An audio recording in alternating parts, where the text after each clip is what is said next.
பாஜகவினுடைய மாநில தலைவர் வந்து விஜய் அவர்கள் வீட்டை விட்டு வெளியே வரணும், குடும்பத்தோடு இருக்கணும், த்ரிஷா விட்டு வெளியே வரணும் இப்படின்லாம் பேசிட்டு இருந்தாரு. பெரிய கண்டனம் ஆயிடுச்சு. ஏங்க கோபி நாயனாரை நான் வன்மையா கண்டிக்கிறேங்க. கோபி நாயனார் இல்லைங்க, நைனா நாகேந்திரங்க. ஓ, அந்த ஆளுக்கு 2 பேர் இருக்கா? கோபி நம்ம என்னதான் உண்மையை சொன்னாலும் நம்புறதுக்கு இல்லாத திமுக காரனா இருக்கிறப்ப நம்ம ஒண்ணுமே செய்ய முடியாது. நீங்க கருப்பு சட்டை போட்டு வந்து உட்கார்ந்து இருக்க அப்பவே தெரியும் திமுக காரன் திமுக காரன் திமுக காரன். அஜித் ஒரு இதை தூக்கி கையில தூக்கி காட்டுறாருன்னா சும்மா காட்டுவாரு? ஆமா, மக்களுக்கு நன்மையான விஷயம் பயக்கணும் தானே காட்டுவாரு. அதானே காட்டியிருக்காரு. எப்படி அடுத்த தடவை செஞ்சுரி அடிச்சிருங்க போலயே. இப்போ 50 பேர் அடுத்து இதை எவ்வளவு பெருமையாக நாங்கள் நினைக்கிறோம். உங்களுக்கு வந்து ஏளனமாக இருக்கு. மோடி என்ன சொன்னார்? கருப்பு பணத்தை கண்டெடுத்து கொண்டு வந்துடுவேன்னு தான் சொன்னார். இது வரைக்கும் ஏன் செய்யலை? கண்டுபிடிக்க முடியல. ஏன்னா பணம் கருப்பாக அச்சடிக்க மாட்டேங்கிறாங்க. எல்லா கண்ட்ரிலையுமே பார்த்தா, எந்த கண்ட்ரிலையுமே பார்த்தா கருப்பாக பணம் அச்சடிக்கலை. ஆமாம், நாங்கள் கருப்பு பணத்தை எங்கள் மோடியை எடுத்துகிட்டு வர்றது மாதிரி நாங்களும் தேடுவோங்கிற கண்டிஷன்லாம் கிடையாது. ஆமாம், இனிமேல் கருப்பு பணத்தை நாங்களே அடிப்போம். நாங்கள் எல்லோரும் வெள்ளை சட்டை போட்டிருக்கப்ப ஒரே ஒருத்தன் வளர்ந்துக்கிட்டான் ஒருத்தன் இருக்கான் எங்கள் கட்சியில். ஆமாம், ஆதவ அர்ஜுனன் கருப்பு சட்டை போட்டு உட்காந்துட்டு எங்களுக்கு தெரியும் அவன் திமுகவோட கைக்கூலி, கருப்பு ஆடு.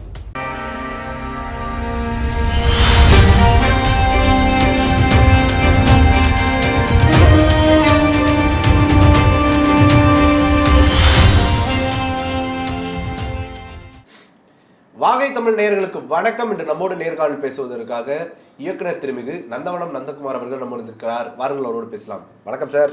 வணக்கம் சார். சமீபத்தில் பாஜகவினுடைய மாநில தலைவர் வந்து விஜய் அவர்கள் வீட்டை விட்டு வெளியே வரணும், குடும்பத்தோடு இருக்கணும், த்ரிஷா விட்டு வெளியே வரணும் இப்படின்லாம் பேசிட்டு இருந்தாரு.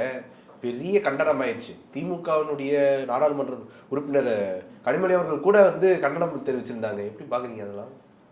நானும் தான் சொல்கிறேன். என்ன சொல்கிறீங்க? ஏங்க அந்த கோபி நாயனார் பேசுனது ரொம்ப ரொம்ப தப்புங்க. ரொம்ப ரொம்ப தப்பு. சரி, ஆமா, புரியுதுங்களா? வன்மையா கண்டிக்கிறீங்களா? வன்மையா கோபி நாயனாரை நான் வன்மையா கண்டிக்கிறேன். கண்மையா வண்டிக்கிறீங்களா இல்ல வன்மையா கண்டிக்கிறீங்களா? ஏங்க கோபி நாயனாரை நான் வன்மையா கண்டிக்கிறேங்க. கோபி நாயனார் இல்லைங்க, நைனா நாகேந்திரங்க. ஓ, அந்த ஆளுக்கு 2 பேர் இருக்கா? கோபி நாயனார் வேற, அவர் இயக்குனர். அவரை போய் சொல்லிக்கிட்டு இருக்கீங்க நீங்க. அவர் சண்டைக்கு வந்து போறாருங்க. ஏங்க? ஹலோ, எல்லாம் எனக்கு ஒரு விஷயம், சும்மா போய் பொழுதாதீங்க. என்ன புரியுதுங்களா? எங்களுக்கு தெரியும் எல்லாம். ஆமா, த்ரிஷாவை வந்து வீட்டுல இருந்து வெளியில வரணும் அப்படின்னு விஜய் கிண்டல் பண்ணது தானே ஒருத்தர். அவர் வந்து கோபி நாயனார், நைனா நாகேந்திரன். அதான் நம்ம என்னதான் உண்மையை சொன்னாலும் நம்புறதுக்கு இல்லாத திமுக காரனா இருக்கிறப்ப நம்ம ஒண்ணுமே செய்ய முடியாது. நீங்க கருப்பு சட்டை போட்டு வந்து உட்கார்ந்து இருக்க அப்பவே தெரியும் திமுக காரன் திமுக காரன் திமுக காரன். ஆமா, சீரியஸா. சட்டை சூப்பரா இருக்குது. வேட்டைக்காரன் படம் பார்த்தீங்களா? எப்போதுமே கோட்டு போட்டுட்டு தான் வருவேன். ஏன் இன்னைக்கு இப்படி வந்தேன்? அது பட்டன் ஓப்பன் பண்ணிருக்க எதுக்காக புரியுதுங்களா? தலையில மட்டும் ஒரு விக்கை வச்சேன்னு வச்சுங்க, என் தலைவன் மாதிரி அல்டிமேட் ஸ்டார் விஜய் மாதிரி இருப்பீங்க. அல்டிமேட் ஸ்டாரா? அல்டிமேட் ஸ்டார் விஜய் மாதிரி இருப்பீங்கன்னு. அஜித் அவர்களும் விஜய் அவர்களும் சேர்த்து வச்ச மாதிரி இருப்பீங்க. ஆள் அம்சமா இருக்கீங்க. எப்படியே தெரியுது? தேங்க்ஸ். சுத்தி ஓ, 2 பேரும் சேர்ந்து இருக்குதா? சுத்தி போடணும் உங்களுக்கு. அப்ப இப்படி பார்த்தா விஜய், இப்படி பார்த்தா அஜித். இப்படி பார்த்தா விஜய், இப்படி பார்த்தா அஜித். கரெக்ட் தானே? ரொம்ப நன்றி. யாரும் இப்படி சொல்லலை.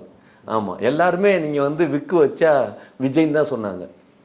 ஆமாம், இது வந்து இதுதான் இப்படி தான். ஏன்னா அஜித் யாரு?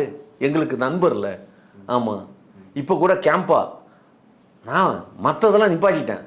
தண்ணி குடிக்கிறது நிப்பாட்டிட்டு இப்போ கேம்பா தான் குடிக்கிறேன். ஆமாம். என்ன ரொம்ப குடிக்காதீங்க, கிட்னி போயிடும். ரொம்ப குடிக்காதீங்க, கிட்னி போயிருமா? பார்த்தீங்களா அஜித் எவ்வளோ சதி பண்ணுறாருன்னு? அந்த கூட்டிங்க கரும்பு குடிக்கவே முடியாது. அதான் முடியல. இருந்தாலும் அவர் சொன்னதுக்காக குடிக்கிறேன். ஆனால் கிட்னி போயிருங்கிறது இது யார் சொன்னா? ஏங்க சோடா ட்ரிங்க்ஸ் அதிகமாக குடிச்சா கிட்னி போயிருங்க. அது சோடா இல்லைங்க, அது கேம்பா. அதுல சோடா இல்லை, அதெல்லாம் கிடையாது.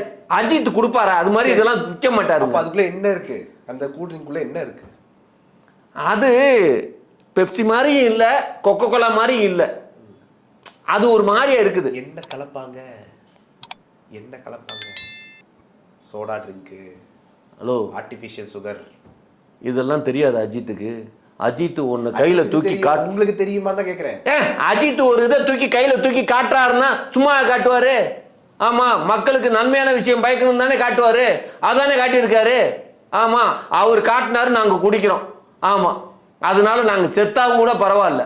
கிட்னி தானே, கிட்னி போனால் எங்கள் தொண்டனில் எத்தனை பேர் கொடுக்கறதுக்கு இருக்கோம். புரியுதுங்களா? ஒவ்வொருத்தருக்கும் 2 கிட்னி உண்டு. ஒரு கிட்னி ஃபெயிலியர் ஆச்சுன்னா அஜித்தை காரணம், ஒரு கிட்னி போனால் போயிட்டு போகுது. இந்த சமீபத்தில் கூட கிட்னி திருட்டு வழக்கு அப்படின்னு ஏதோ சொன்னாங்களே, ஒரு நீங்கள் சம்மந்தப்பட்டிருப்பீங்களோ எனக்கு இப்போ டவுட்டாக இருக்குது. உதயநிதி குரூப் தான் அதெல்லாம் பண்ணதான் தெரியுமா? இதெல்லாம் ரகசியமான அண்டர் டீலிங்கில் பேச்சுவார்த்தை நடத்திட்டு இருக்காங்க. ஆனால் தாவே கலந்து கிட்னி கொடுப்பாங்கன்னு சொன்னீங்களே, எல்லாம் வரிசையில் நின்று கொடுப்பாங்களா இல்லை கிட்னியை திருடி எடுத்துருவீங்களா? ஏன் கிட்னி திருடுறதுங்கிறது திமுக காரன் வேலை, புரியுதுங்களா? கிட்னி கொடுக்கறதுங்கிறது தாவேகா காரன் வேலை. கொடுக்கறவனையும் எடுக்கிறவனையும் மிக்ஸ் பண்ணாதீங்க. இளைஞர்களுடைய வாக்கு பெரும்பாலும் தாவேகா கிட்ட தான் இருக்குன்னு சொல்றாங்களே, அப்படியா?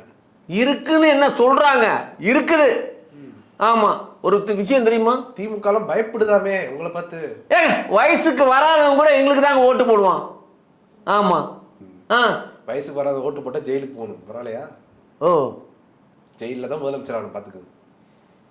அதான் ஜெயிலில் தான் ஆட்சி பிடிக்கணும். அதான் உங்களுக்கு தெரியல. எப்படி அடுத்த தடவை செஞ்சுரி அடிச்சிருவீங்க போலயே. இப்போவே 50 பேர் இன்னும் அடுத்து. இதை எவ்வளவு பெருமையாக நாங்கள் நினைக்கிறோம். உங்களுக்கு ஏளனமாக இருக்கு.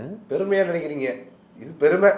எல்லா கட்சியிலையும் இருப்பானுங்க, கட்சிக்காக தலைவனுக்காக உயிரை கொடுப்பேன்னு சொல்லிட்டு இருப்பானுங்க. ஆனா கம்யூனிட்டி பேல ஒரு மயிரை கூட கொடுக்க மாட்டானுங்க. ஆனா எங்க கட்சியில அப்படியா? அப்படி சொல்லாமே செத்தானுங்கல்ல. இது மாதிரி எவன் சாவான்? எந்த கட்சியில சாவான்? அவங்க சாகல, உயிரை எடுத்துட்டீங்க, அவ்வளவுதான். உயிரை எடுத்தோமா? உயிரை எடுத்துட்டீங்க. ஹலோ, வர வச்சு உயிரை எடுத்துட்டீங்க.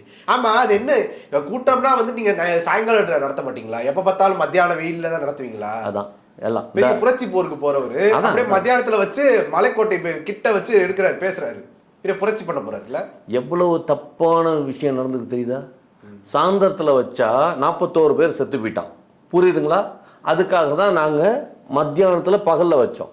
பகல்ல வைக்கிறப்ப வெயில் அடிக்காதன்னு எங்களுக்கு தெரியாதெல்லாம் கிடையாது. நாள் செங்கோட்டன் ஐயா போய் நின்று பார்த்தாரு, மூடமாக தான் இருந்தது.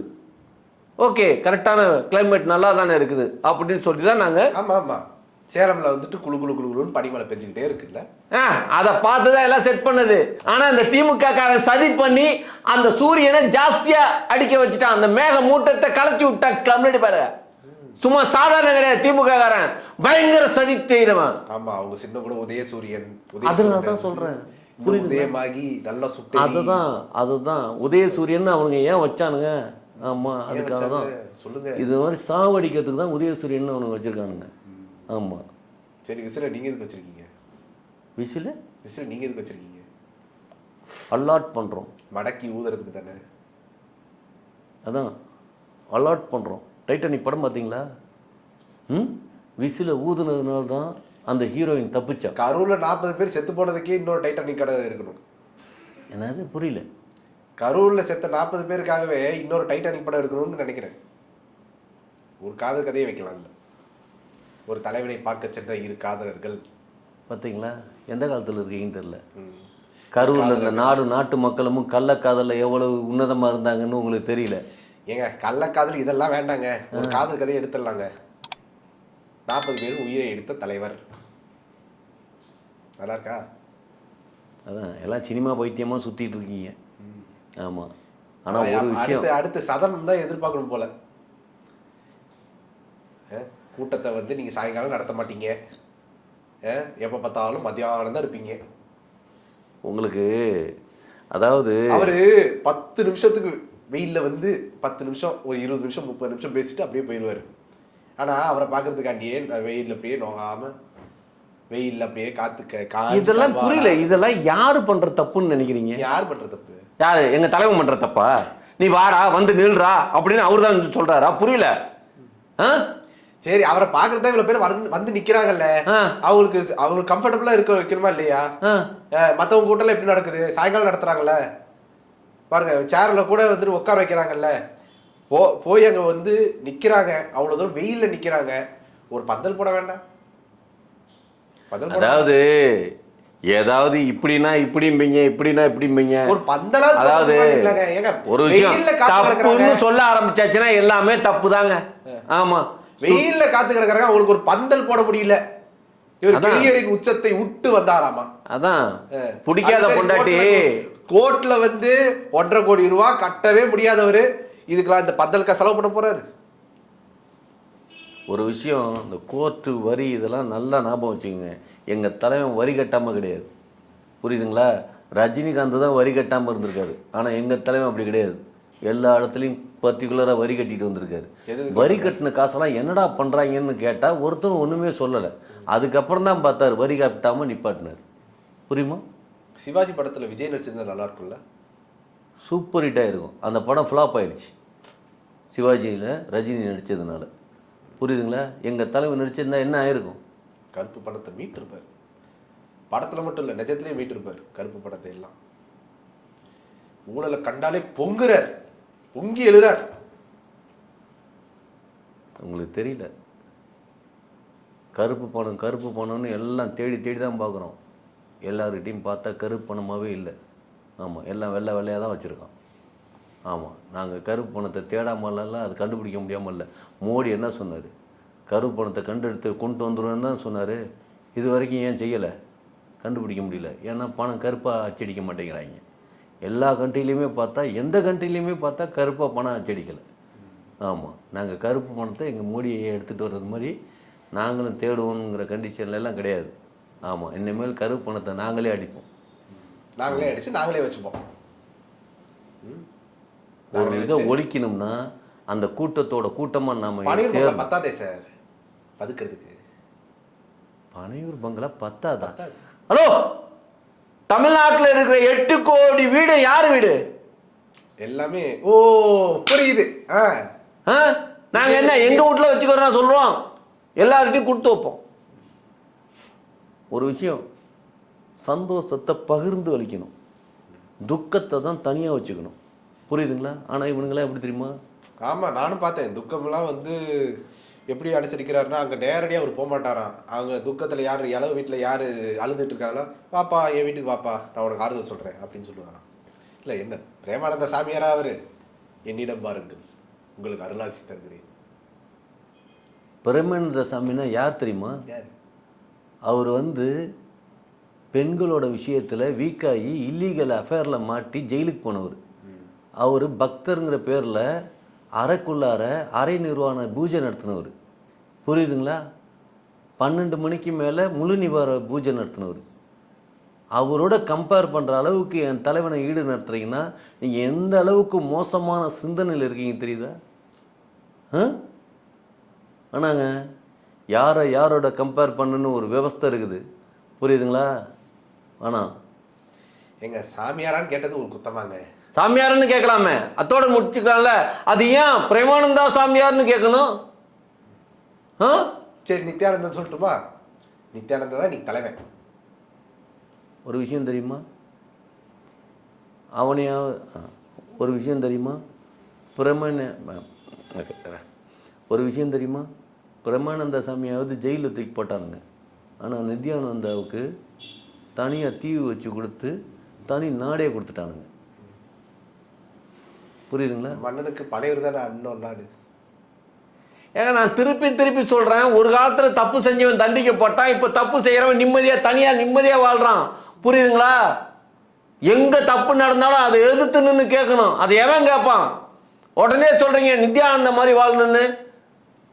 பிரேமானந்தாவோட நித்யானந்தா ரொம்ப மோசமா. ஆமாம், சின்ன பொண்ணுங்களா இருக்காங்களா அசிஸ்டண்ட்டாக, அவங்களுக்கு எதுக்கு இருக்காங்கன்னு தான் தெரியல. எங்கள் தலைவன் அப்படியா? கட்டின பொண்டாட்டிலேருந்து புள்ளையிலேருந்து எல்லாத்தையும் ஓரமாக ஒதுக்கி வச்சுட்டு எதுக்கு அவர் தன்னந்தனியாக நிற்கிறார்? கெரியரின் உச்சத்தை விட்டு வந்து எதுக்காக நிற்கிறாரு? மக்களுக்காக. இந்த மக்களுக்காக. ஒரு தமிழ்நாட்டோட கடைக்கோடியில் இருக்கிற குழந்தை கூட நாளைய சமுதாயத்தில் நல்லா வாழணுங்கிற நோக்கம் என் தலைவனுக்கு இருக்கு, வேற எவனுக்கும் கிடையாது. தெரியுமா? என்ன அப்படி பார்க்குறீங்க? நீங்கள் பார்க்குற பார்வை எப்படி தெரியுமா இருக்கு? எப்படி இருக்கு? ஏதோ எங்கள் தலைவன் தான் பிரேமானந்தா மாதிரியும், ஏதோ எங்கள் தலைவன் தான் நித்யானந்தா மாதிரியும். இல்லை இல்லை இல்லை. ஓ, அந்த அளவுக்கு ஒருத்தர் இல்லையா? ஏங்க அவர் ஒரு சாமியாரா? அவர் வந்து இப்போ துக்கத்தை வந்து அவர் நேரில் போய் தீர்க்க மாட்டாராமா? இவர் வந்து வர வச்சு அவங்களுக்கு ஆறுதல் சொல்லி அலக்கழிச்சு அப்படி பண்ணுவாரான்னு நான் கேட்டேன். அவ்வளோதான், வேறு எதுவுமே இல்லை. ஒரு விஷயம் மாற்றம் ஏற்படுத்தணும்னா மாற்றத்தை ஏற்படுத்தி காட்டணும். அதான் இந்த மாற்றம் நல்லா இருக்கு. புரியுதுங்களா? இது வரைக்கும் காலங்காலமாக செத்தவன் வீட்டில் எல்லாரும் போய் விசாரிக்கிறதா தான் இது வரைக்கும் வச்சுருந்தாங்க. புரியுதுங்களா? செத்தவனை வர வச்சு விசாரிக்கிறதுங்கிறது இது வரைக்கும் இந்த உலகத்துலன்னு சொல்ல 7 உலகத்துலையும் எங்கேயாவது ஒருத்தன் பண்ணியிருக்கானா? மாற்றத்தை ஏற்படுத்தணும்னு சொன்னா மட்டும் போதாது, மாற்றத்தை ஏற்படுத்தி காட்டணும். அது மாதிரி காட்டக்கூடிய ஒரே தலைவர் எங்க தலைவர் விஜய். தெரியுமா? இப்படி ஒரு மாற்றமான செயல்லாம் செஞ்சுட்டு இருக்கிற ஒரு தலைவனை பார்த்து என்ன செஞ்சாரு? ஏன் வரல? எதுக்கு வரல? ஊர் நாட்டில் கிளங்கி உட்காந்து பேசிட்டு இருக்கிறது மாதிரியே பேசுனாப்புல களத்துக்கு வரமாட்டாரு. அதான் இப்படி தான். அதுக்கு வரல, இதுக்கு வரல, அது இல்லை. வந்தவங்களாம் என்ன செஞ்சிட்டாங்க? என்ன செஞ்சுருக்காங்க? இந்த போட்டிருக்க சட்டை நீங்கள் காசு கொடுத்து வாங்கி போட்டது தானே? எவனாவது காசு கொடுத்தானா? எந்த கட்சிக்காரனாவது கொடுத்தானா? திமுக காரன் சட்டை தானே இது. இது எது கருப்பு சட்டை வந்து திமுக கார சட்டையா? அப்புறம் பெரியார் என்ன சட்டை போட்டிருந்தாரு? திமுக சட்டையை போட்டிருந்தாரு. அவர் மட்டும் உங்களுக்கு இப்போ பேனரில் வைக்கிறீங்க. அப்போது உங்கள் கட்சி என்ன திமுகவின் பி டீமா? நாங்கள் அப்படி கேட்போம்ல. ஒரு விஷயம் தெரியுமா? நாங்கள் எல்லாரும் வெள்ளை சட்டை போட்டிருக்கப்ப ஒரே ஒருத்தன் வளர்ந்துக்கிட்டவன் ஒருத்தன் இருக்கான் எங்கள் கட்சியில். ஆமாம், ஆதவர்ஜுனன். கருப்பு சட்டை போட்டு உட்காந்தப்போ எங்களுக்கு தெரியும் அவன் திமுகவோட கைக்கூலின்னு. கருப்பு ஆடு. புரியுதுங்களா? ஆமாம். என்ன தெரியுமா சொல்கிறாங்க? எங்கள் ஆளுங்களுக்குள்ளாரையே புசி ஐயா சொல்லியிருக்காரு, அவன் இன்னமும் திமுகவுக்கு எப்படி இருக்காரு அவனை பற்றி கேட்கவே மறந்துட்டேன். பொதுச் செயலாளர் எப்படி இருக்கு? புரட்சியாளர் புசியாளர் புரட்சியாளர் புசியாளர். அதான் பொதுச் செயலாளர்ன்றது வேகமாக சொன்னாலே புரட்சியாளர். எப்படி விசிலம்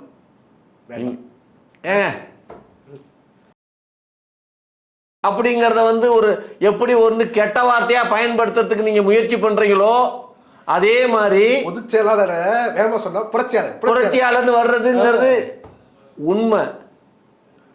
ஒரு பிடல் காஸ்ட்ரோ கேள்விப்பட்டிருப்பீங்க. புரியுதுங்களா? பார்த்துருக்கீங்களா? பார்த்துருக்க மாட்டீங்க. ஒரு சேக்குவாரா கேள்விப்பட்டிருப்பீங்க. பார்த்துருப்பீங்களா? பார்த்துருக்க மாட்டீங்க. ஆனால் அதெல்லாம் சேர்ந்த உருவம் தான் யாரு? எங்கள் புசி ஐயா. வழி நடத்துறாருல. அந்த சேலம் மாநாட்டுக்கு முன்னாலேயே அந்த மிலிட்ரி ஃபோர்ஸை வச்சு இப்படி மலை ஏறினா தடுத்து நிறுத்தணும் அப்படின்னு பிரேடு கொடுத்தாங்கல்ல. அப்படி பிரேடு கொடுத்து நடத்துனதுனால தான் ஒருத்தன் செத்தான். இல்லாட்டினா நிறைய பேர் செத்துருப்போம். போலீஸ் எல்லாம் பாதுகாப்பு கொடுக்கல, எங்களுக்கு நாங்களே பாதுகாப்பு கொடுத்துக்கிட்டோம். புரியுமா? இதெல்லாம் வழி நடத்துனது யாரு? அந்த மிலிட்ரி ஃபோர்ஸை கண்ட்ரோல் பண்ணி நடத்துனது யாரு? எங்கள் புசி ஐயா. அதனால்தான் அவர் வந்து ஒரு புரட்சியாளர் தான். புரியுதுங்களா? உண்டா இல்லையா? இப்படின்னா புரியல. என்ன 2 தம்ஸ்அப் வாங்கி கொடுக்குறீங்களா? சூப்பர். ஓ, சூப்பருக்கு இப்படி தான் சொல்கிறாங்களா? பாருங்க, மாற்றிட்டாங்க. ஆமாம், காலம் கெட்டு போய் கிடக்கு. உங்களெல்லாம் மாற்றணும். சரி, இப்போ ஒரு விஷயத்துக்கு வருவோம். தமிழக வெற்றி கழகம் ஆட்சியை பிடிக்குமா பிடிக்காத?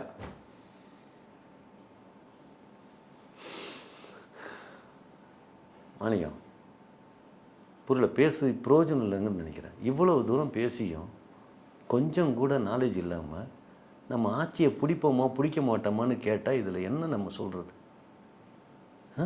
ஆட்சிக்கு வராது பாருங்க, மாணிக்கம் ஆட்சிக்கு வராதுங்கிறார்.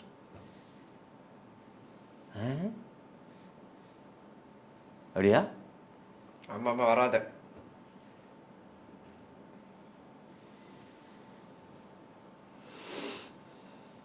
ஒரு விஷயம், ஒருத்தன் ஓட்டு போட்டால் கூட எங்கள் தலைவன் தான் முதலமைச்சர். தெரியுமா? ராக்காய் பழத்தில் நாங்கள் ஜோசியம் பார்த்து மை போட்டு பார்த்ததில் ஜோசியக்காரன் சொல்லிட்டான். என்னென்னு தாவே கைதோட விழுத்து போட்டு போயிடுவாங்களா? ஹலோ, முதலமைச்சர் எங்கள் தலைவர் தான். ஆமாம். யாருங்க தலைவர்? விஜய். வேற யாரு? முதல்வர் விஜய். முகமது ஜோசப் விஜய் முதலமைச்சர். ஆமா, முகமது ஜோசப் விஜயினும் தான் அப்படின்னா அப்படிதான் பதவியேற்பு பண்ணுவார். எப்படி? முகமது ஜோசப் விஜய் ஆகிய நான் தமிழ்நாட்டை நல்ல சிறந்த முறையில் நடத்துவேன் என்று உறுதியளிக்கிறேன் அப்படிங்கிற வகையில பண்ணுவார். மகிழ்மதியின் உடல் பொருள் ஆவி அனைத்தும் அதானே. அதான் உங்களுக்கு இந்த தமிழ் மக்கள் எந்த அளவுக்கு கேவலமாக வச்சுருக்காங்க பார்த்தீங்களா? படம் பார்த்தே கற்பனையில் வாழ வச்சுருக்காங்க. ஆமாம், ரியாலிட்டியில் இருக்கக்கூடிய ஒரே ஆட்கள் எங்கள் கட்சிக்காரன் மட்டும்தான். மற்றவங்க எல்லாம் கற்பனையில் இருக்காங்க. நீங்கள் ரியாலிட்டியில் இருக்கீங்களா? அப்புறம் தமிழக வெற்றி கழகம் ஆட்சிக்கு வரும்னு சொல்றீங்க, நீங்கள் ரியாலிட்டியில் இருக்கீங்களா? ரியாலிட்டிக்கு வாங்க சார். என்னத்த சொல்கிறது, இவங்களோடலாம் நம்ம வாடுறதுன்னு நினச்சா. சார் ஏன் அழுகுறீங்க? அழுவலை, வருத்தப்படுறேன். எப்படி திருத்த போகிறோம்? இந்த நாட்டு மக்களும் நாசமாகி கிடக்கிறாங்களே, இவங்களெல்லாம் எப்படி திருத்த போகிறோம்? என் தலைவன் எப்படி இதை ஹேண்டில் பண்ண போகிறானே தெரியல. ஹேண்டில் பண்ணுவாருன்னு நம்ம நம்புகிறோம். பண்ணுங்க. ஆமாம், எப்படி இப்போவே அரை சதம் அடிச்சிட்டாரு. என்னது? இப்போவே அரை சதம் அடிச்சிட்டாரு. கூட்டத்துக்கு வர நீங்கள் மீண்டும் வந்து கிரிக்கெட் பார்க்குற பைத்தியமாக இருப்பீங்கன்னு நினைக்கிறேன். ஓப்பனிங்கில் இருந்த 50 செஞ்சுரி 50 வயசு, அதனால 50 பேர். ஓகேவா? 52 வயசு. 52. அப்போ இன்னும் 2 பேர் இருக்காங்கன்றீங்களா? இன்னும் 2 பேர். இன்னும் 2 பேர். ஒரு விஷயம், 50 வயசுலையும் பார்க்கறதுக்கு 30 வயசு இளைஞன் மாதிரி இருக்கிறதுக்கு என்ன காரணம் தெரியுமா? என்ன காரணம்? அதான் கோடிக்கணக்கில் பணம் இருக்கு, நல்லா மெயின்டெனன்ஸ் பண்ணலாம். பணம் இருந்தாப்புல எவனும் திமிங்கல பால் வாங்கி குடிச்சிட முடியாது, தெரியுமா? பணம் இருக்கிறவனுக்கு திமிங்கல பால். விஜயவர்கிட்ட இருக்கிற பணம் எல்லாத்தையுமே இருந்தாங்கன்னா அவங்களே அவங்க வாழ்க்கையை நல்லாவே பார்த்துப்பாங்க. ஆனால் விஜயவருக்கு தேவைக்கு அதிகமாக நிறைய சொத்து வாங்கி வச்சிருக்காருல்ல அவரோட உழைப்பில். வாங்கி வச்சிருக்காப்புல சந்தோஷமா இருந்த முடியாதுங்க. மனசுல நம்ம சந்தோஷமா இருக்குன்னு நினைக்கணும். அப்படி நினச்சிட்டு இருக்கிற ஒரே ஆளு சிலம்பரசன் மட்டும்தான். ஏங்க, விஜய் விட்டு சிலம்பரசனுக்கு போயிட்டீங்க நீங்க. மக்களையும் நாட்டையும் நினைக்கிறப்ப நிம்மதியா இருக்க முடியலங்க. சிலம்பரசன் என்ன மக்களையும் நாட்டையும் நினைச்சுக்கிட்டு இருக்கான்? அவனை மட்டும்தான் நினைக்கிறான், அதனாலதான் சந்தோஷமா இருக்காங்கிறான். சிலம்பரசன் அவர்களுக்கும் உங்களுக்கு ஏதோ தகராறுன்னு நினைக்கிறேன், அதான் நீங்க பேசிட்டு இருக்கீங்க. தகராறுலாம் ஒன்றும் கிடையாது. ஆமாம், கெட்டவன் படம் கேள்விப்பட்டிருக்கீங்களா? கேள்விப்பட்டிருக்கேன். அவனை வச்சு அந்த படம் எடுத்தேன். ஆமாம், புரியுதுங்களா? அவன் ஓடுவான்னு பார்த்தா என்னைய ஓட விட்டான். அதனால் அந்த படம் அப்படியே நின்றுருக்கு. ஆழ்ந்த அனுதாபங்கள். ஆழ்ந்த அனுபவம். ஆழ்ந்த அனுதாபமா? ஹலோ, நாங்கள் இப்போ பேசியிருக்கோம், ரீஸ்டார்ட் பண்ணலான்னு சொல்லியிருக்கோம். ஆமாம், புரியுதுங்களா? எதுக்காக? என்னோட அறிவு கூர்மையை பார்த்து மிரண்டு போயிட்டான். ஆமாம், தலைவா உன்னை அறிவில்லைன்னு நினச்சேன், ஆனால் இப்போ தான் நீங்கள் அறிவோட வேலை செய்கிறீங்கன்னு. ஆமாம், புரியுதுங்களா? நாளைக்கே ஒரு படத்தை எடுத்துடலாமா அப்படின்னு கேட்டாரா? இப்படி தான் சொன்னான். பொறுமையாக இருங்க, எலெக்ஷன் முடிஞ்சதுக்கப்புறம் நம்ம ஸ்டார்ட் பண்ணுவோம் அப்படின்னு சொல்லியிருக்கேன்.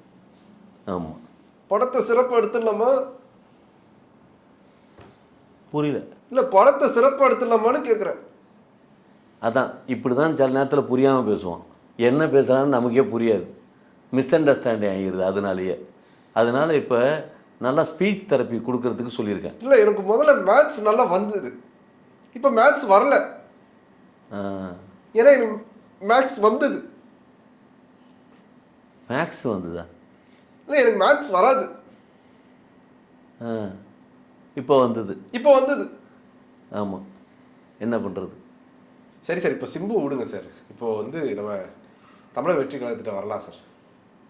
வந்தால் என்ன பண்ண போகிறீங்க சொல்லுங்க. தமிழக வெற்றி கழகம் இனி அடுத்து எப்படியெல்லாம் பயணிக்க போகுது? நான் கடைசியாக ஒன்று சொல்கிறேன். மீண்டும் எங்கள் தலைவன் 52 நாள் கழித்து வெளியில் வருவார். அன்னைக்கு பார்ப்பீங்க மாற்றத்தை. இன்னும் 52 நாளில் தேர்தலே முடிஞ்சு போயிடும். தேர்தல் முடிஞ்சு போயிடுமா? தேர்தல் அதுக்குள்ள முடிஞ்சு போயிடும். அதுக்கப்புறம் அவர் சினிமா நடிக்க. நான் மறுபடியும் சொல்கிறேன், நான் உங்களுக்கு சொல்ல மக்களுக்கே சொல்கிறேன். இப்போ நடக்கிற கூட்டணியை பார்த்து நீங்கள் யோசிக்காதீங்க, திங்க் பண்ணாதீங்க. மக்களே நல்லா ஒன்று தெரிஞ்சுங்க, தேர்தலுக்கு அப்புறம் ஒரு கூட்டணி நாம் அமைப்போம். அப்போ தான் தலைவன் வந்து முதலமைச்சர். இப்போ இவங்க போடுற கூட்டணிலாம் கூட்டணி கிடையாது. நல்லா ஞாபகம் வச்சுக்கோங்க. உங்களுடைய நேரத்தை ஒதுக்கி எங்களோட கருத்தில் பந்தமைக்கு நன்றி சார். நன்றி, வணக்கம்.